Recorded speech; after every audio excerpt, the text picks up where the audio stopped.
दोस्तों एक समय की बात है, एक गांव में एक लड़का रहता था जिसका नाम था श्याम, जो काफी होशियार था और होनहार भी था। लेकिन वो जो भी काम करता था उसमें वो असफल हो जाता था। तो इसकी चिंता उसे हमेशा खाई जाती थी। वो घर में बैठ के हमेशा चिंता करते रहता था कि मैं जो भी करता हूँ मैं असफल क्यों हो जाता हूँ। उसी गांव में एक महापुरुष रहा करते थे जो काफी ज्ञानी थे। उनके पास लाखों लोग आया करते थे और अपने प्रश्नों का समाधान लेके जाया करते थे।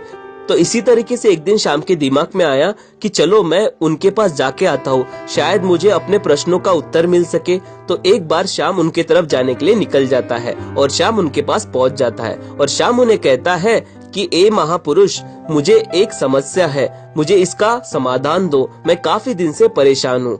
महापुरुष उसे कहते हैं, हाँ बेटा बताओ अपना प्रश्न।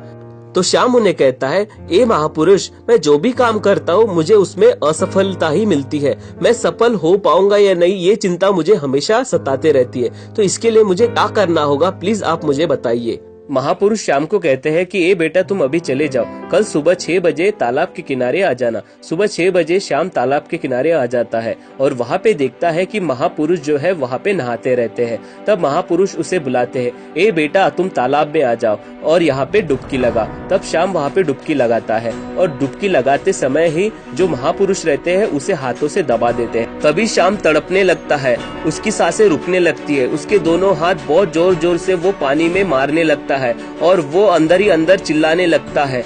तभी थोड़ी देर बाद महापुरुष उसे छोड़ देते हैं और भागते भागते वो बाहर चला जाता है और जोरों जोरों से सांस लेना चालू कर देता है। तभी महापुरुष उससे कहते हैं कि बेटा जब तुम तालाब में डूब रहे थे तो सबसे महत्व तुम्हारे लिए क्या था।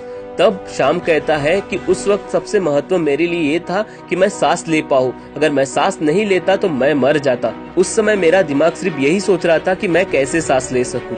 तभी महापुरुष उससे कहते, बेटा इस समय जैसे तुमको सांस लेना महत्व था, वैसे ही जब तक तुम कोई भी चीज को अपने सांस लेने इतना महत्व नहीं बनाते तब तक कि तुम जीवन में कुछ नहीं कर सकते और सफलता नहीं पा सकते। तब शाम को ये बात समझ गए और श्याम समझ गया कि जब तक के कोई भी काम को अपने सांस लेने इतना महत्व नहीं देंगे तब तक के उसमें सफल नहीं हो सकते। तो दोस्त आपको ये कहानी कैसे